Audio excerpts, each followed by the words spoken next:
बच्चों नमस्कार। हमारे चैनल ईश्वर सर मैथमेटिक्स सॉल्यूशन में आपका स्वागत है। आज की इस वीडियो में हम कक्षा 12वीं गणित एक्सरसाइज 5C में अवयवों का गुणन मल्टीप्लिकेशन ऑफ टू मैट्रिसेस इसके बारे में पढ़ेंगे। दो अवयवों का गुणा करने से पहले हमें कुछ बेसिक जानकारी होनी चाहिए जो मैंने यहाँ नोट में लिखी है कि हम दो अवयवों का जो गुणा है कब कर सकते हैं।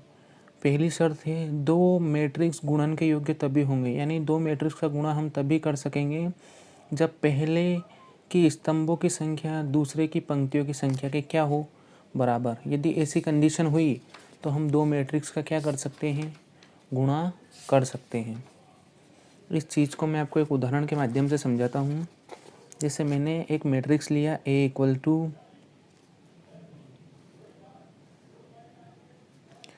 3 4 3 4 and 5 4 and B equal to 1 -1 0 3 2 and 0। तो आप सबसे पहले इस मैट्रिक्स की कोटि देखो। इस मैट्रिक्स में दो पंक्तियां हैं और तीन कॉलम है, यानी ये 2/3 का मैट्रिक्स है और इसमें तीन पंक्तियां हैं और दो कॉलम हैं। अब मैंने आपको शर्त क्या बताई कि A और B दो मैट्रिक्स का आप गुणा तभी कर सकते हो जब पहले में स्तंभों की संख्या दूसरे में पंक्तियों की संख्या के बराबर है। इसमें स्तंभों की संख्या 3 है और इसमें पंक्तियों की संख्या 3 है, यानी फर्स्ट वाले में स्तंभों की संख्या और सेकेंड वालों में पंक्तियों की संख्या बराबर है, तो हम दो मैट्रिक्स का क्या कर सकते हैं, गुणा कर सकते हैं। ये आपके समझ में आ गया होगा। अब नेक्स्ट अपने कंडीशन क्या है, यदि A मैट्रिक्स जैसे ये अपने है M गुणित N कोटि का एक मैट्रिक्स है तथा B की कोटि ये N गुणित P, तो गुणन मैट्रिक्स ए बी की जो कोटि होगी वो किस कोटि का होगा, M गुणित P कोटि का होगा। यानी जो आंसर आएगा अपने वो किस कोटि का होगा। यदि दो मैट्रिक्स का हमने गुणा किया, एक मैट्रिक्स की कोटि है M गुणित N और इनटू करना है हमें एक और मैट्रिक्स में, इसकी कोटि है N गुणित P, तो जो मैट्रिक्स आएगा हमेशा उसकी कोटि इसका फर्स्ट वाला एलिमेंट और ये वाला, यानी M गुणित P की आएगी। तो जो आंसर आएगा हमेशा किस कोटि का आएगा, अपने M गुणित P का। इस चीज़ को इस उदाहरण में आप समझ सकते हो। हमारे इस मैट्रिक्स का मल्टीप्लाई करने पर जो आंसर आएगा उसकी कोटि क्या होगी, 2 × 2 की। तो ये बात आपके समझ में आ गई होगी। यही मैं आपके नोट्स में भी लिखवा देता हूँ यहाँ पर कि ये आपके पास मैट्रिक्स है A वाला M गुणित N, इसका इंटू आपको एक और मैट्रिक्स में करना है जिस मैट्रिक्स की कोटि है N गुणित P। तो जो आपका आंसर आएगा वो किस ऑर्डर का आएगा, M और P का, यानी M गुणित P का।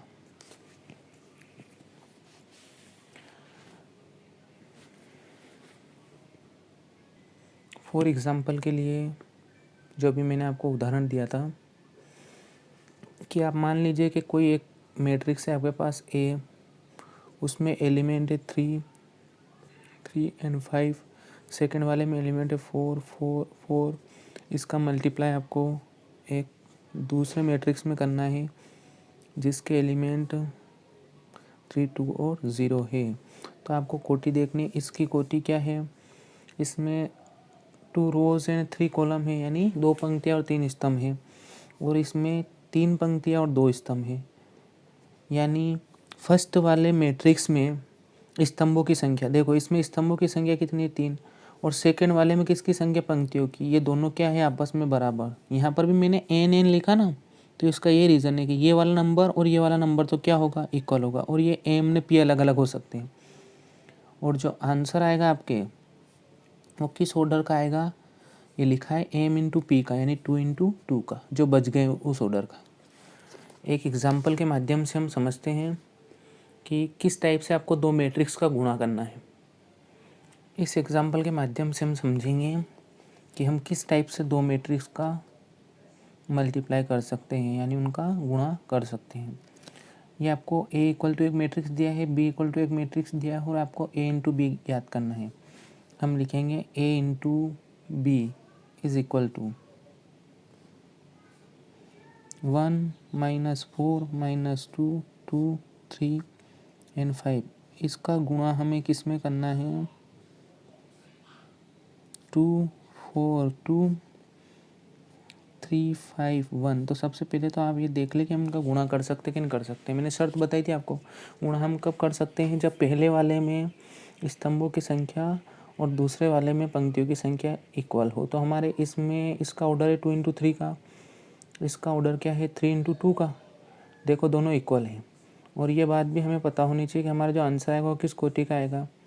2 इंटू 2 का। तो ए इंटू बी इक्वल टू, ये चीज़ आपको समझाने के लिए लिखी है। आपको इसका ऑर्डर लिखने का कोई, ए इंटू बी हमें ज्ञात करना है। हम करेंगे क्या यहाँ पर?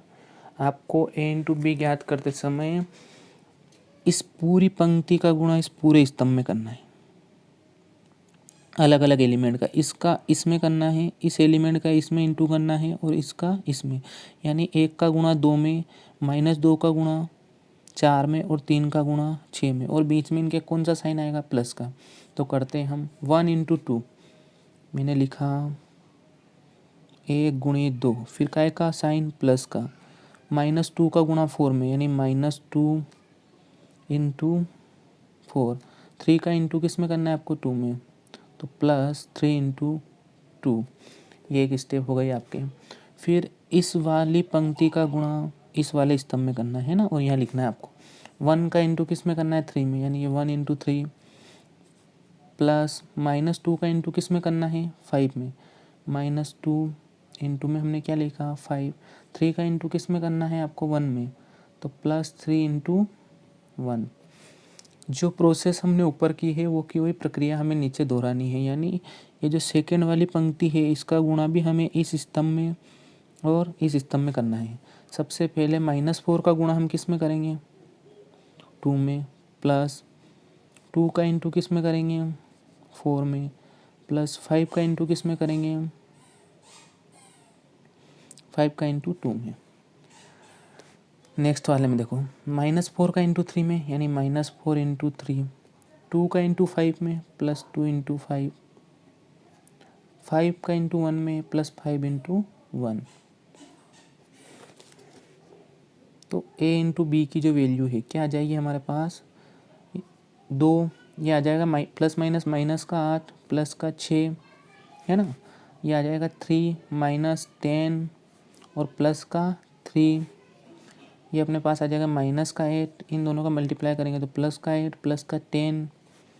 ये आ जाएगा -12 प्लस का 10 और प्लस का 5। अब आप देख लो, इनको सोल्व करेंगे अपन तो a इंटू बी की जो वैल्यू है ये अपने आ जाएगा 8 - 8, 6 + 2 8, और 8 - 8 क्या आ जाएगा? 0। यहाँ माइनस का 4 बचेगा अपने, 0 -4 -8 + 8, यहाँ से अपने बचेगा 10 और यहाँ से अपने क्या बच जाएगा? प्लस का 3। इस टाइप से आपको दो मैट्रिक्स का गुणा करना है। तो आपको मैंने बताया था कि जो कोटि आएगी, जो बच गए, जैसे मैंने यहाँ लिखा था 2 इंटू 3 का है, ये 3 इंटू 2 का है, तो अपने 2 इंटू 2 का आंसर आया ना यहाँ पर, यानी एम इंटू पी का। अच्छा, आपको बोला जाता कि आप बी इंटू ए ज्ञात करो, तो आपको क्या करना था कि यहाँ पर लिखते हम बी इंटू ए और ये वाला पहले आ जाता और ये वाला बाद में आ जाता। देखते हम बी इंटू ए की वैल्यू कैसे फाइंड करते हैं। अब देखिए इसी क्वेश्चन को मैंने यहाँ पे लिख लिया है। हम देखेंगे कि बी इंटू ए की जो वैल्यू है वो हम कैसे फाइंड करेंगे। एक बार मैं मिला लेता हूँ 3 5 1। हाँ, तो बी इंटू ए ये फाइंड करने के लिए आपको सबसे पहले बी वाला मैट्रिक्स लिखना है 2 4 2 3 5 एंड 1। इसका इंटू आपको किसके साथ ज्ञात करना है? 1 -4 -2 2 3 एंड 5। तो सबसे पहले तो आप ये डिसाइड कर लो कि इनकी कोटियाँ क्या है। तो यदि रफली मैं लिखूँ तो ये है 3 इंटू 2 ऑर्डर का और ये है 2 इंटू 3 ऑर्डर का। तो देखो अपने जो कंडीशन है, क्या है कंडीशन? कि n यानी इसमें स्तंभों की संख्या और इसमें पंक्तियों की संख्या बराबर है, ये 2 है तो यहाँ पर 2 है। और हमारा जो आंसर आएगा वो आप किस कोटि का आएगा, m इंटू पी यानी 3 इंटू 3 का, 3 इंटू 3 ऑर्डर का अपने आंसर आएगा, है ना। अब हम b इंटू ए लिखते हैं, तो आपको क्या करना है कि इस वाली पंक्ति का गुणा इस वाले स्तंभ में करना है, यानी 2 का इंटू 1 में और 3 का इंटू -4 में। ये समझ में आ गया आपके, इस पंक्ति का पूरे स्तंभ में, फिर छोड़ दो। फिर इस वाली पंक्ति का इस वाले स्तंभ में, यानी 2 का इंटू -2 में, फिर 3 का इंटू 2 में, 3 का इंटू 2 में, सेम इस वाली पंक्ति का इस वाले स्तंभ में। तो ये आ जाएगा 2 का इंटू 3 में प्लस 3 का इंटू किस में, 5 में।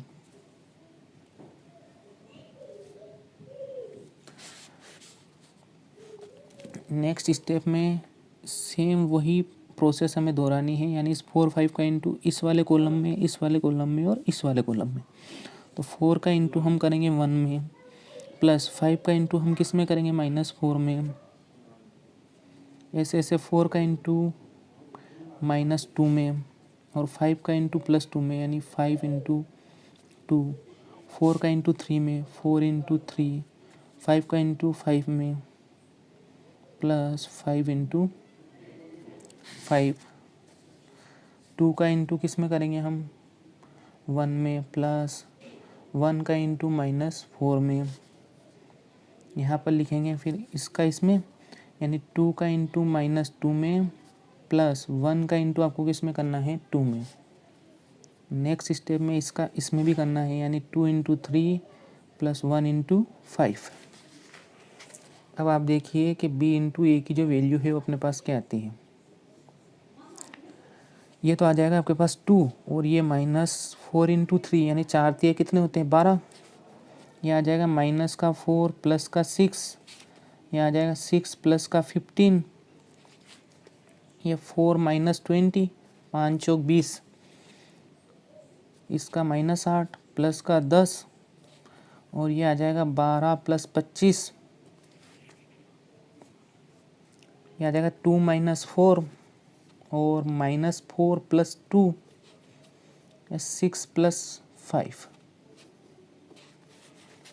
तो b इंटू ए की जो वैल्यू है ये आ जाएगा अपने पास माइनस का 10, ये प्लस का 2, 15 और 6 कितने हो गए, 21। ये आ जाएंगे माइनस के 16, ये प्लस के 2 और 25 में हमें 12 ऐड करना है, यानी 37।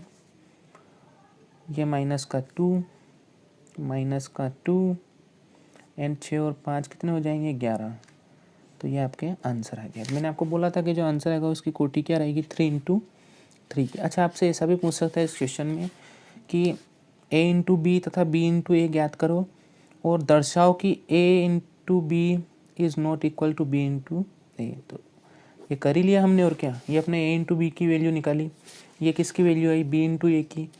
अगर हमें ऐसा पूछा जाता तो हम लिख देते हैं अतः a into B is not equal to, यानी बराबर नहीं है किसके, b इंटू ए के।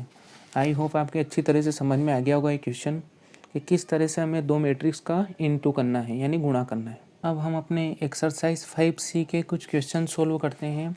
इसमें मैं आपको एक दो क्वेश्चन समझाता हूँ और फिर जो सेम क्वेश्चन होंगे, मतलब एक जैसे, वो आपको सोल्व करने हैं, है ना। और जो अलग क्वेश्चन होगा थोड़ा अलग टाइप से, जैसे इस टाइप के, ये आपको मैं सोल्व कराऊंगा। तो सबसे फर्स्ट वाला जो क्वेश्चन है अपने 3 - 1 4, ये एक मैट्रिक्स दिया आपको, और एक और क्या है -2 6 और 3। इन दोनों मैट्रिक्स का आपको गुणा करना है। तो गुणा करने के लिए सबसे पहले मैंने क्वेश्चन नोट कर लिया कि जो दिया है वो लिख लो आप, है ना। जो गिवन है वो हमने लिखा। अब आपको गुणा करना है, यानी a इंटू बी ज्ञात करना है। तो हम लिखेंगे a into B is equals to, A वाला मैट्रिक्स लिख लो 3 - 1 4, इसका इनटू हमें किस में करना है, -2 6 और 3 में, यानी इसका गुणा इसमें करना है। अब आप सबसे पहले डिसाइड कर लो कि इसका ऑर्डर क्या है, इसका ऑर्डर है अपने 1 into 3 का, है ना। इसमें कितनी पंक्तियाँ हैं, एक पंक्ति और 3 स्तंभ हैं। और हमेशा मैंने आपको बोला है कि पंक्तियों की संख्या पहले लिखी जाती है। इधर 3 पंक्तियाँ और 1 स्तंभ है। तो देखो फर्स्ट वाले में स्तंभों की संख्या और सेकंड वाले में पंक्तियों की संख्या है, यानी हम इसका गुणा कर सकते हैं। और हमारे जो आंसर आएगा वो किस कोटि का आएगा, 1 × 1 का। ये समझ में आ गया आपके। इंटू करते हैं, देखें तो a × b इक्वल टू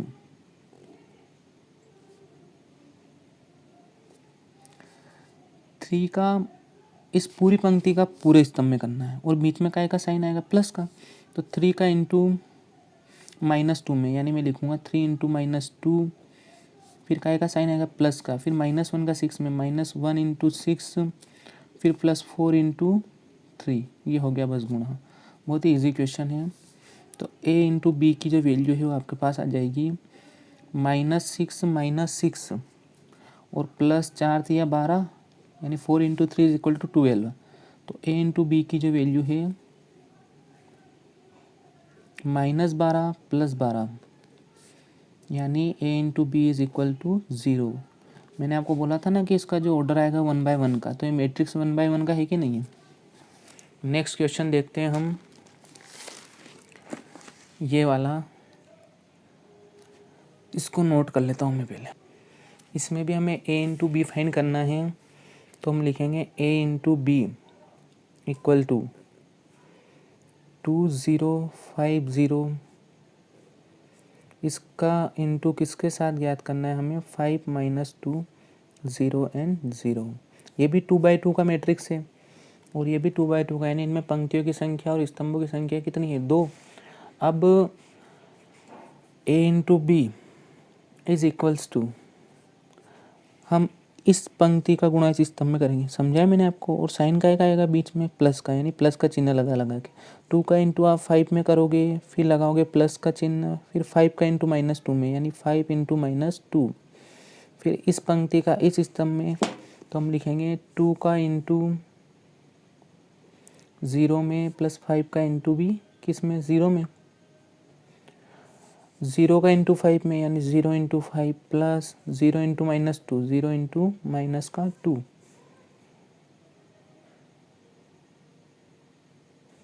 फिर 0 का इंटू 0 में, फिर 0 का इंटू 0 में, कोई मतलब नहीं आया। तो a × b की जो वैल्यू है वो अपने पास आ जाएगी, ये 10 - 10, 0 का किसी भी संख्या में गुणा 0, ये 0 + 0, ये भी आ जाएगा अपने 0 + 0, ये भी आ जाएगा 0 + 0, यानी टोटल मिला के जो मैट्रिक्स आएगा अपने a × b वो आएगा 0 0 0 and 0। तो इजी क्वेश्चन था। अब कुछ क्वेश्चन मैं आपके टिक लगा देता हूँ, आपको सोल्व करने हैं। इसमें आपको क्वेश्चन नंबर 2, ये 3rd वाला, क्वेश्चन नंबर 4 और क्वेश्चन नंबर 5, क्वेश्चन नंबर 6, इसमें भी आपको कुछ नहीं करना है। a² का मतलब आपको a × a लिख लेना है उसको, a × a, और इसी मैट्रिक्स का इसी मैट्रिक्स में गुणा करना है, तो a² की वैल्यू आ जाएगी। नहीं समझ में आए तो कुछ एग्जांपल सोल्व करके दे रखे अपने इस एक्सरसाइज से पहले, है ना। फिर क्वेश्चन नंबर 7, ये भी इजी क्वेश्चन है, बस ये 3 × 3 का है तो थोड़ा लंबा सवाल होगा, बड़ा। इसके बाद के जो क्वेश्चन हैं हम इस वीडियो में अगले पार्ट में हल करेंगे उनको। वीडियो बहुत लंबी होती जा रही है। आप सभी इस चैनल को सब्सक्राइब करें, वीडियो को लाइक, शेयर और कमेंट करें। Thank you.